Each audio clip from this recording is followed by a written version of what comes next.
우리 함께 인사하겠습니다. 잘 나오셨습니다. 우리 교회 표를 한 번 더 이야기하면 좋을 것 같아요. 은혜의 보좌 앞으로 담대히 나아갑시다. 사랑하고 축복합니다. 사랑하고 축복합니다. 네, 감사합니다. 오늘 성령 행전 38번째 시간입니다. 헛된 일을 버리고 하나님께 돌아오라 라는 제목으로 말씀의 은혜를 함께 나누겠습니다. 히틀러 정권에 항거했던 참 많은 사람들이 있었는데요. 그 중에 목회자들도 있었습니다. 유명한 분이 본 회퍼라고 하는 아주 유명한 분이 계시죠. 그런데 또 한 분이 계셨는데요. 마르틴 미네르라고 하는 목사님도 히틀러 정권에 8년간 옥고를 항거하다가 8년간 옥고를 치른 그런 분이 계셨습니다. 그는 옥고를 치른 이후에 전쟁백서라고 하는 자서전을 쓰게 되었는데요. 그 책에 보면 이런 본인의 간증이 나와 있습니다. 전쟁이 거의 끝나갈 무렵에 미네르 목사님이 7번이나 똑같은 꿈을 꾸게 되었다고 합니다. 그 꿈의 내용은 많은 사람들이 한 줄로 서서 하나님의 심판대 앞에 서 있는 것을 본 것입니다. 그 심판대 앞에 선 사람들은 하나님 앞에서 다 자신의 죄를 고하고 용서를 구하는 모습을 보였던 것입니다. 자신도 그 대열에 서 있었는데요. 자기 앞에 있는 어떤 사람은 하나님 앞에 섰음에도 불구하고 자신의 죄를 고하지 않고 자기를 쳐다보더라는 거예요. 자꾸 뒤를 보면서 자기에게 뭐라고 자꾸 하더라는 것입니다. 처음에는 도대체 이 사람이 왜 나를 쳐다보면서 뭐라고 하나 꿈속이었기 때문에 무슨 소리인지도 알아듣지 못하겠고, 하여간 그 사람이 자꾸 자기를 쳐다보면서 뭐라고 하더래요. 하나님 앞에 자신의 죄악을 회개하고 용서를 구해야 되는데 자기한테 자꾸 뭐라고 하는 것을 본 것이지요. 그래서 가만히 그 사람이 누군가 쳐다보았더니 그 사람이 바로 히틀러였다고 합니다.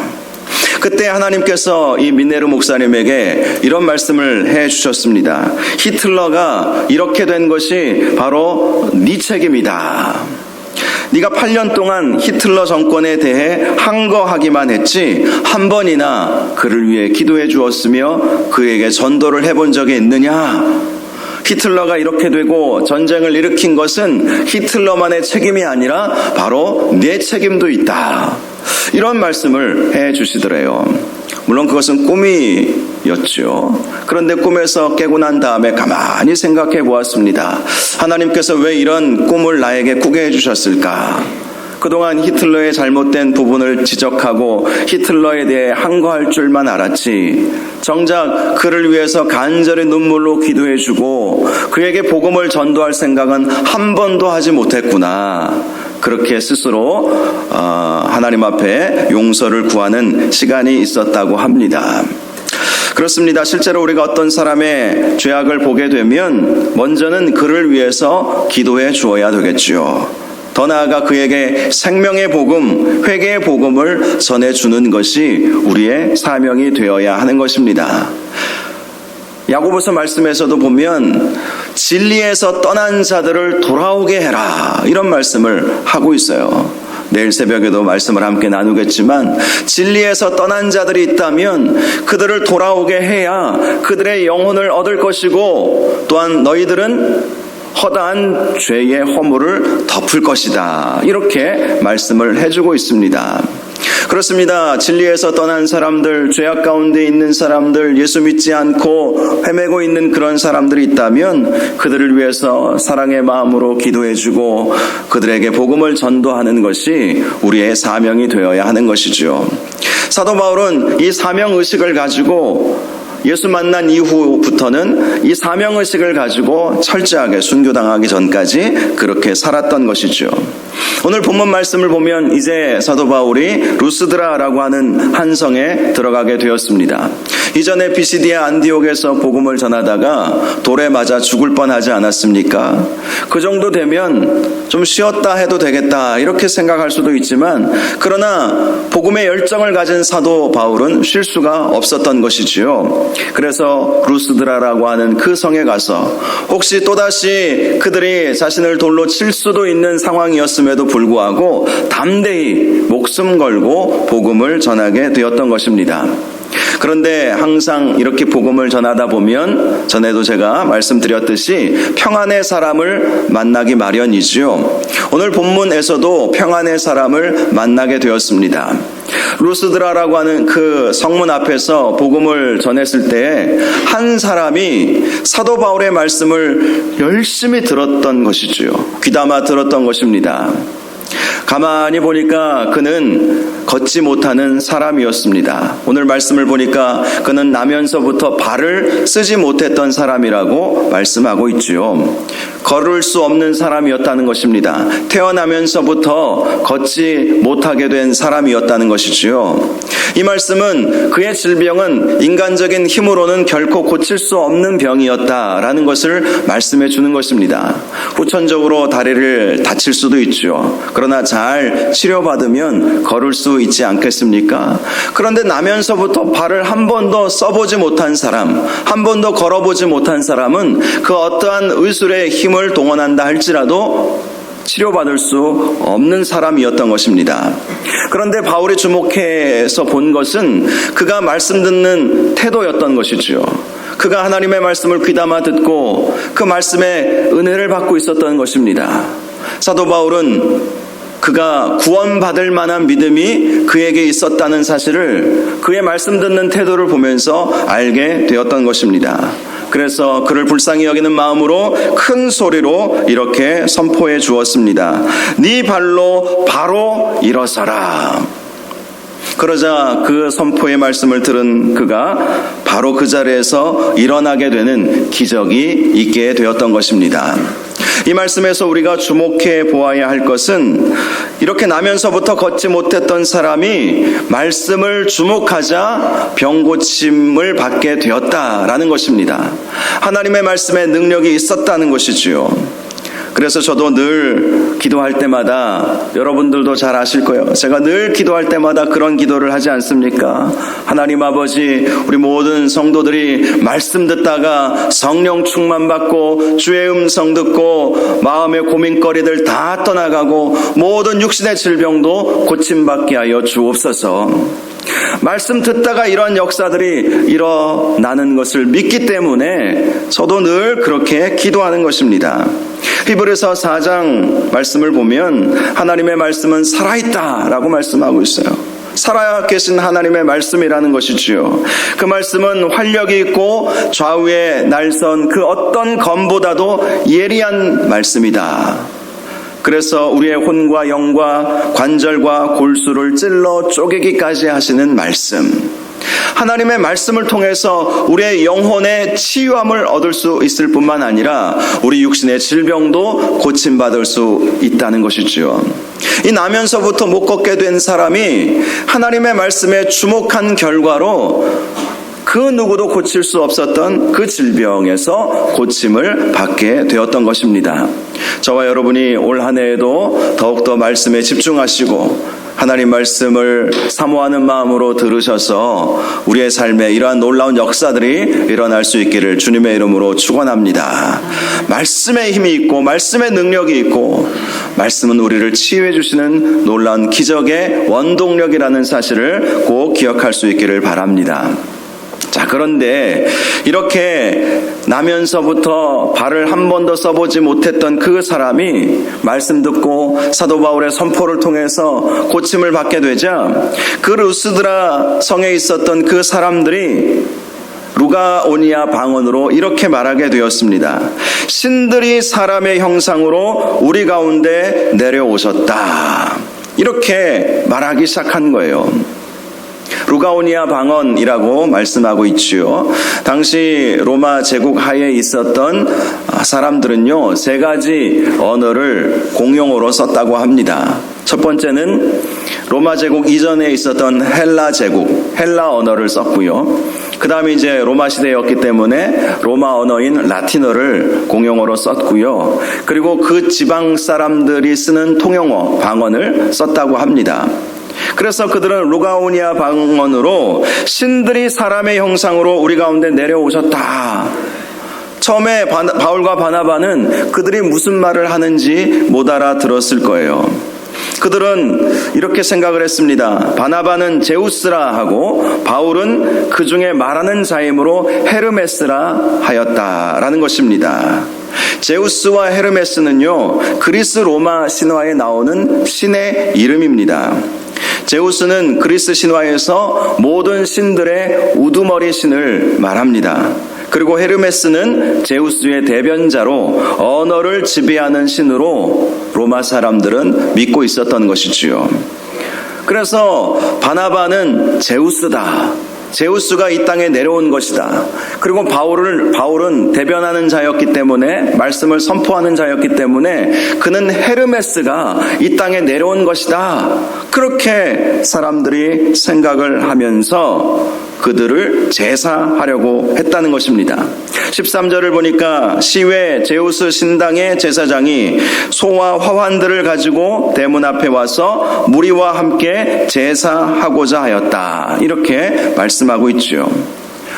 당시 루스드라 성 사람들은 자기들이 보기에 바울과 바나바는 정말 신처럼 여겨졌던 것이지요. 제우스와 헤르메스가 우리 가운데 내려오셨구나.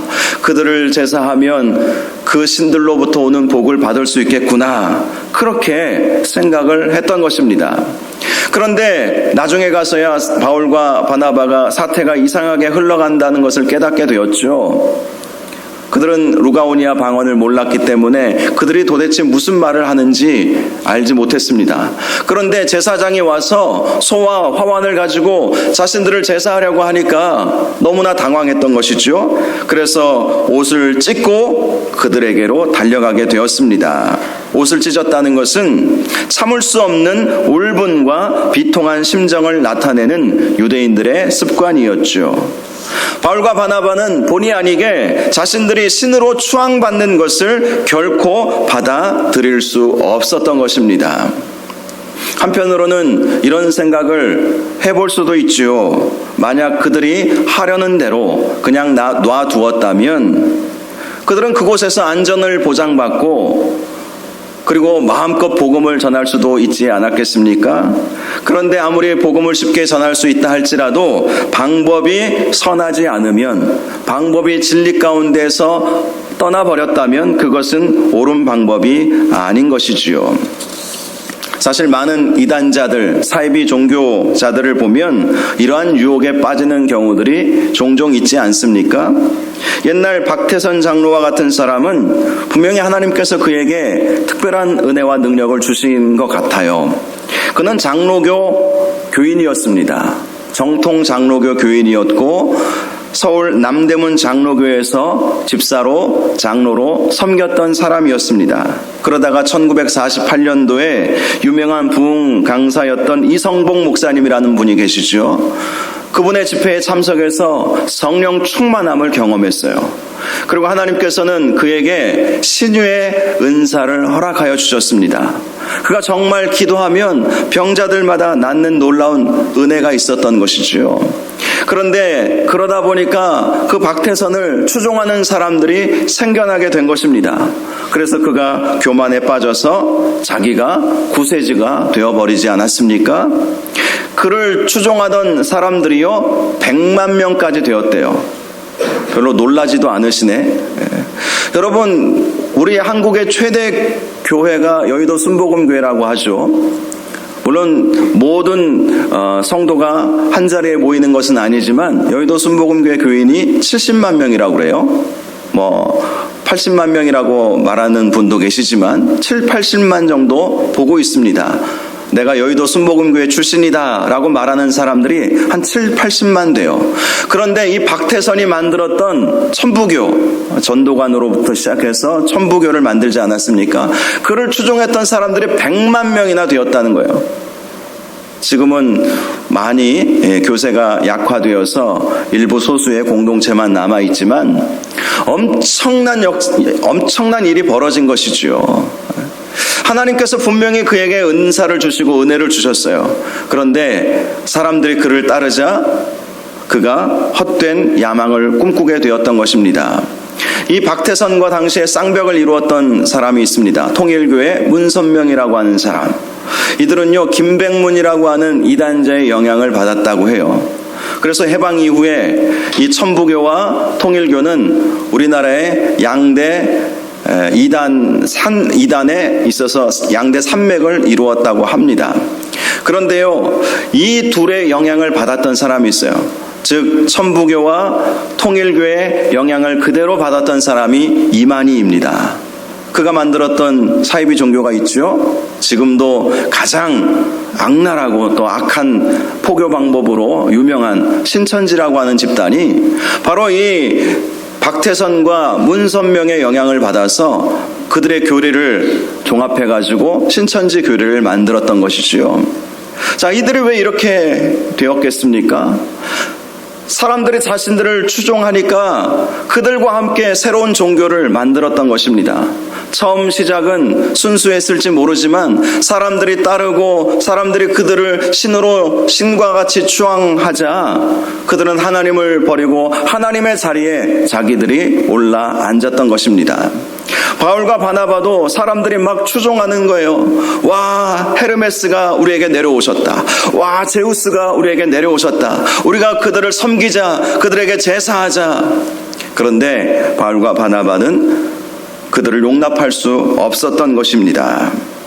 그리고 15절에서 18절까지 왜 우리 자신을 추앙하지 말아야 하는지에 대해서 말씀해 주고 있죠. 먼저 15절을 보면 여러분이 어찌하여 이런 일을 하느냐? 우리도 여러분과 같은 성정을 가진 사람이라. 이 성정이라고 하는 것은 똑같은 사람이다 라는 의미예요.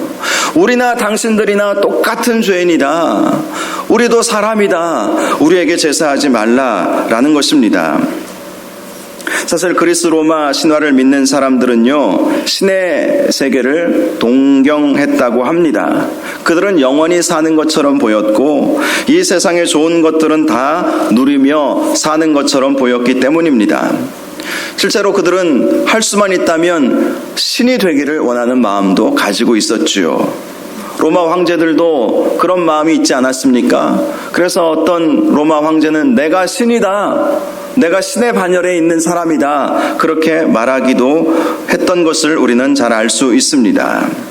당시 루스드라 사람들은 자신들이 설령 신이 될 수 없다 할지라도 신이 자기들에게 왔으므로 그들을 섬기면 그들로부터 오는 복을 받을 수 있을 것이다, 이렇게 생각을 했던 것이지요. 그러나 바울과 바나바는 분명히 말씀했습니다. 우리는 신도 아니고 신도 될 수 없으며 그리고 우리는 사람이다. 당신들과 똑같은 사람이다. 이렇게 말씀해 주었던 것입니다. 또 15절 하반절을 보면 이렇게 말합니다. 여러분에게 복음을 전하는 것은 이런 헛된 일을 버리고 천지와 바다와 그 가운데 만물을 지으시고 살아계신 하나님께로 돌아오게 함이라. 이런 헛된 일을 버리게 하기 위해서 우리가 당신들에게 지금 복음을 전하고 있는 것입니다. 이 사실을 분명히 말씀해 주었던 것입니다. 헛된 일이라고 하는 것은 우상을 섬기는 일이죠. 그리스 로마 사람들이 믿었던 그 그리스 로마 신화에 나오고 있는 그 신들도 헛된 것이고 그러한 신들을 제사하는 것들도 다 헛된 것이다. 우리가 예배 드려야 할 분은 오직 하나님 한 분뿐이 안 계신 것이다.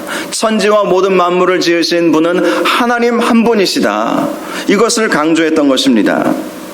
그리스 로마 신화를 보니까요, 모든 영역에 신의 이름을 갖다 붙여놓는 것을 볼 수가 있어요. 즉 그러한 영역을 각자의 신들이 다스리고 있다. 그리스 사람들은, 로마 사람들은 다신교 신앙을 가지고 있었거든요. 우리는 유일신 여호와 하나님을 믿지만 그들은 다신교 사상을 가지고 있었어요. 그래서 혼돈 내신은 카오스, 대지의 신은 가이아, 사랑의 신은 에로스. 에로스가 사랑의 의미잖아요. 여기서 나온 단어입니다. 사랑의 신은 에로스, 어둠의 신은 에레보스, 밤의 신은 닉스. 닉스가 뭔지 아세요? 젊은 친구들은 알 거예요.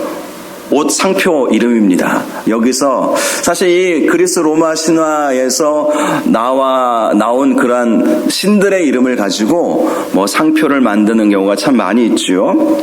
하늘의 신 우라노스, 바다의 신은 포토스, 낮의 신은 헤메라 이러면서 낮에 헤매면 안 되는데 낮의 신은 헤메라 이렇게 말을 하고 있더라고요. 그래요. 모든 영역에 신들이 있다. 그들은 생각을 했습니다.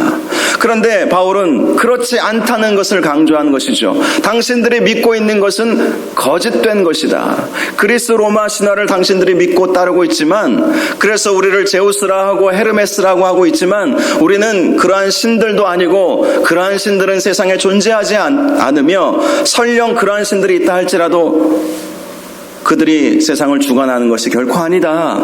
이 말씀을 해주었던 것입니다. 하나님만이 살아계신 유일하신 참 신이심을 증거했던 것이지요. 또 16절과 17절 상반절을 보니까 하나님이 지나간 세대에는 모든 민족으로 자기들의 길을 가게 방임하였으나 그러나 자기를 증언하지 아니하신 것이 아니다. 이렇게 말씀하고 있습니다. 로마서 말씀에도 분명히 말씀하고 있죠. 로마서 1장 말씀을 보니까 하나님을 알만한 것이 그들 속에 보임이라 하나님께서 이를 그들에게 보이셨음이니라. 하나님께서 자신을 드러내시는 것을 신학적으로 계시라고 합니다. 계시. 하나님이 자신의 뜻을 또 하나님 자신을 드러내시는 것, 그것을 계시라고 하는데요. 이 계시를 두 가지로 나눕니다. 바로 특별 계시와 일반 계시로 나누지요. 특별 계시는 하나님께서 직접 나타나셔서 하나님 자신을 보여주시는 것을 특별 계시라고 말합니다.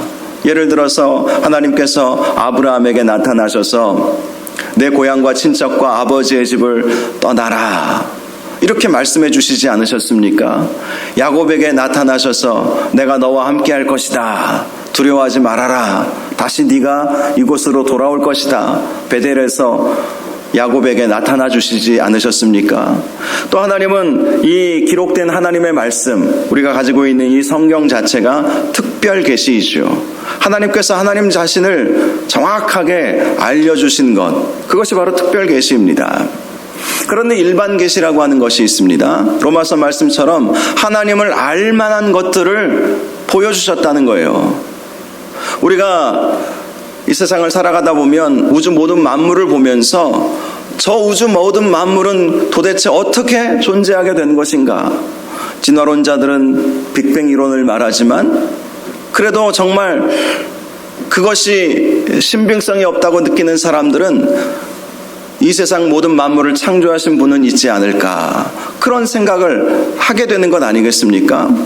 제가 얼마 전에 인터넷에서 어떤 탈북자가 이 탈북하는 그 과정을 말해주는 그 내용을 유튜브에서 보게 되었는데요.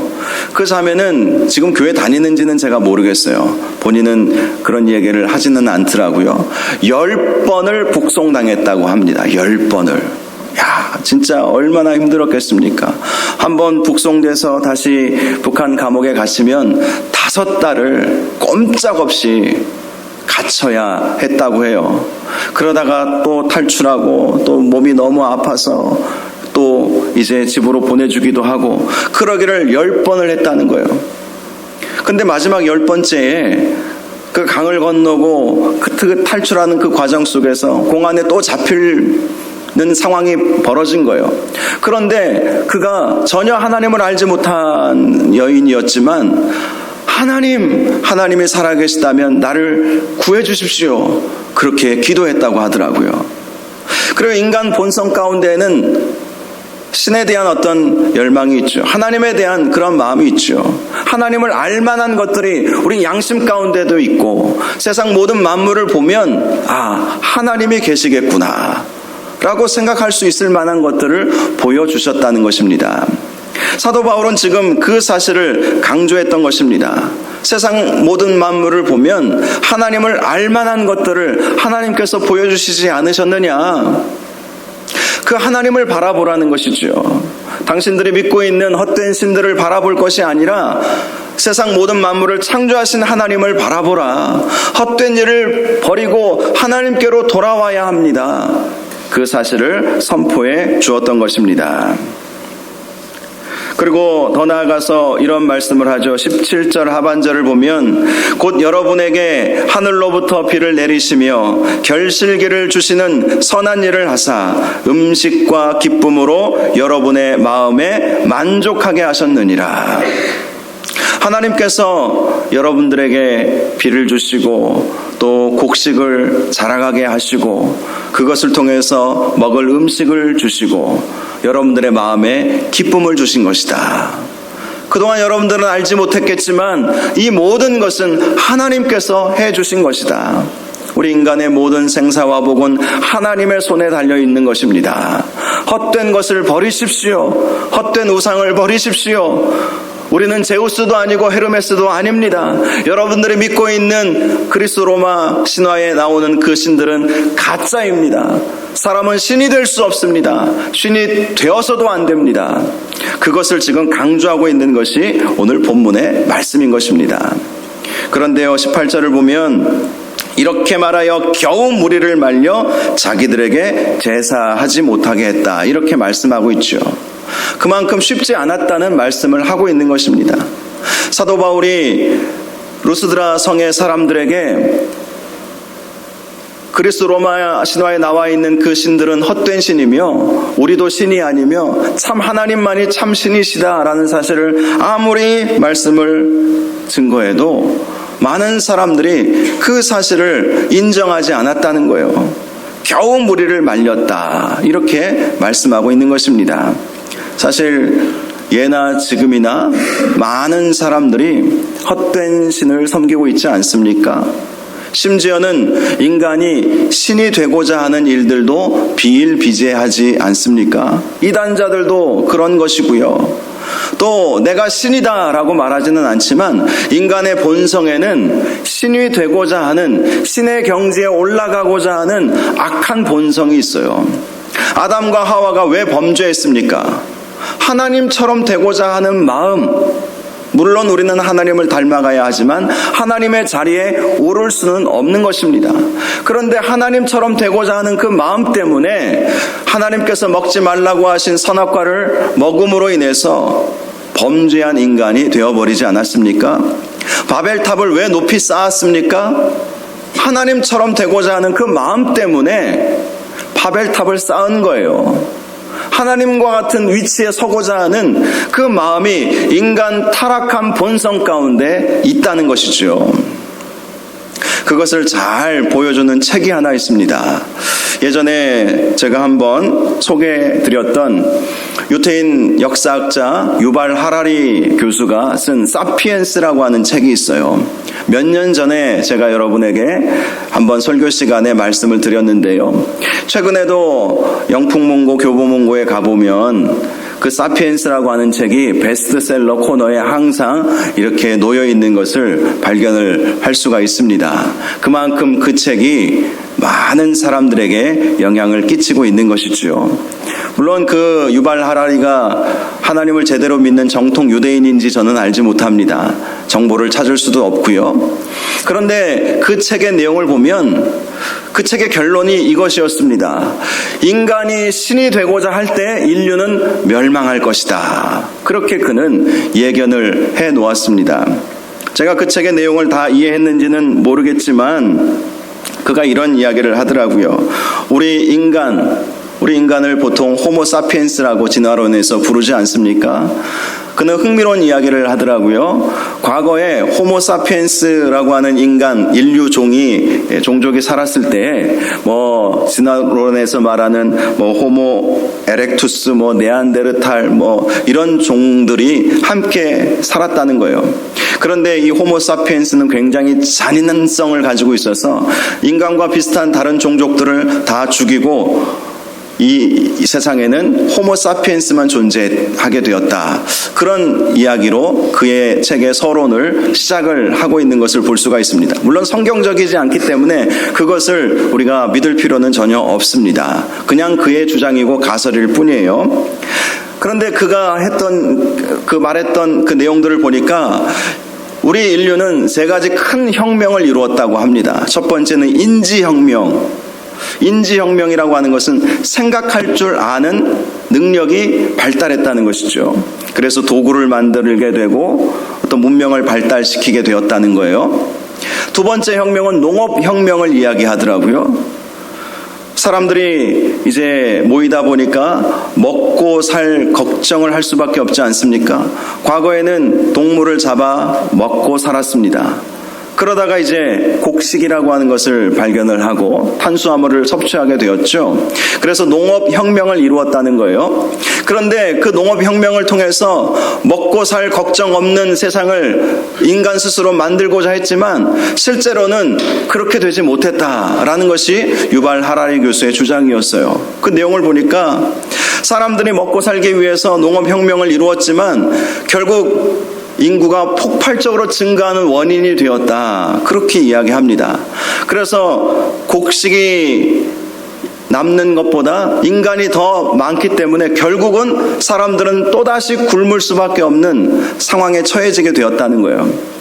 그 말이 어떤 의미인지 아십니까?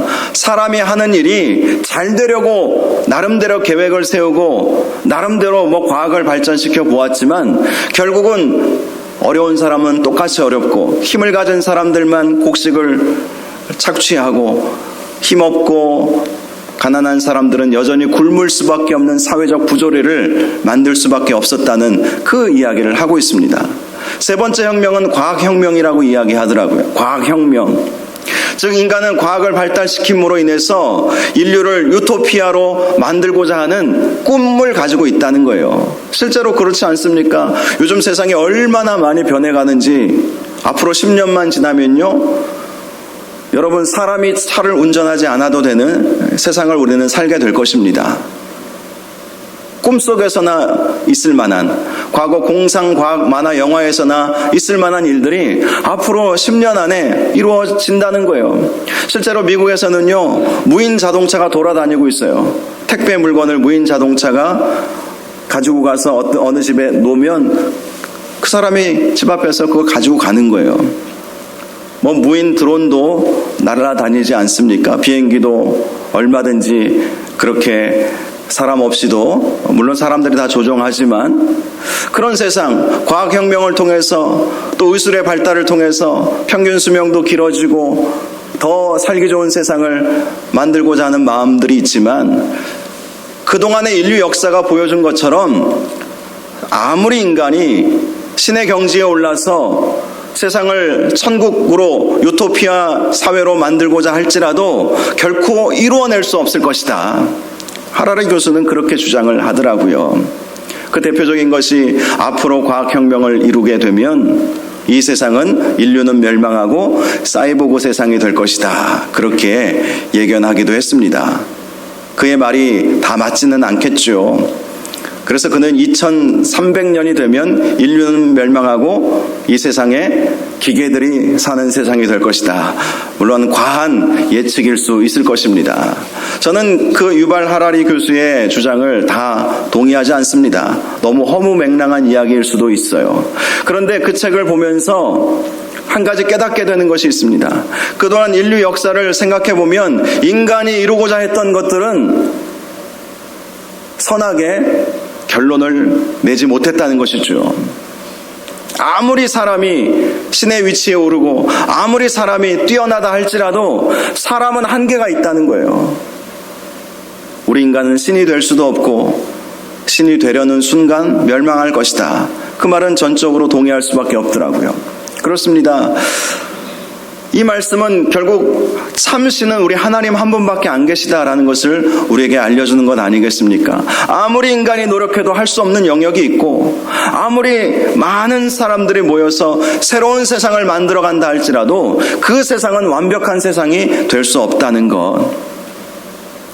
당시 루스드라 사람들은 헛된 신을 예배하고 그리고 사람이 신이 될 수 있고 신의 경지에 올라갈 수 있다고 믿었지만 바울과 바나바가 증거했던 것은 결코 그렇지 않다. 그러한 것은 헛된 일이다 라는 사실을 강조한 것 아니겠습니까? 오직 하나님만이 참 신이시며 우리의 생사화복을 주관하시는 분이시며 하나님만이 천지 모든 만물을 창조하신 분이십니다. 여러분, 하나님께로 돌아오십시오. 세상의 헛된 것을 버리고 하나님만 바라보십시오. 그렇게 선포했던 것입니다. 오늘날에도 이 선포는 유효합니다. 많은 사람들이 하나님을 떠나 있는 삶을 살아가고 있지 않습니까? 인간이 잘나면 얼마나 잘났기에 사람들은 하나님을 의지하지 않고 인간의 힘을 의지하면서 살아가고 있지 않습니까? 이 모든 것들이 다 헛된 일이라는 것입니다. 하나님을 떠난 모든 것은 다 헛된 일입니다. 하나님께 소망을 두지 않는 모든 것들은 다 헛된 소망일 뿐이라는 것입니다. 사랑하는 여러분, 하나님께만 소망을 두시기를 주님의 이름으로 축원합니다. 하나님만이 참신이시고 하나님만이 우리의 소망 되시며 하나님만이 우리의 생사화복을 주관하시는 분이십니다. 인간이 아무리 노력해도 할 수 없는 영역은 분명히 있어요. 그러나 우리가 믿는 하나님은 전능하신 하나님 아니십니까? 그 전능하신 하나님, 우리를 창조하시고 우리를 다스리시고 우리의 안전을 보장하여 주시는 그 하나님을 온전히 믿고 섬기시는 저와 여러분들 되시기를 주님의 이름으로 축원합니다. 그 하나님만을 잘 섬겨 나아가시는 올 한 해 되시기를 바랍니다. 하나님만을 바라보고 하나님만을 예배하고 하나님 앞에 은혜의 보좌 앞에 나아가시는 저와 여러분들 되시기를 주님의 이름으로 축원합니다. 우리 함께 찬양하기를 원합니다. 하나님은 너를 만드신 분이라는 제목의 찬양입니다. 그렇습니다. 우리 하나님은 우리를 만들어 주셨기에 우리가 이 세상에 존재할 수 있게 되는 것이고요. 또 하나님께서 우리를 보호해 주셔야만 안전을 보장받을 수 있는 것입니다. 하나님이 어떤 분이신지 깊이 묵상하면서 이 찬양 부르고 함께 기도할 수 있기를 바랍니다.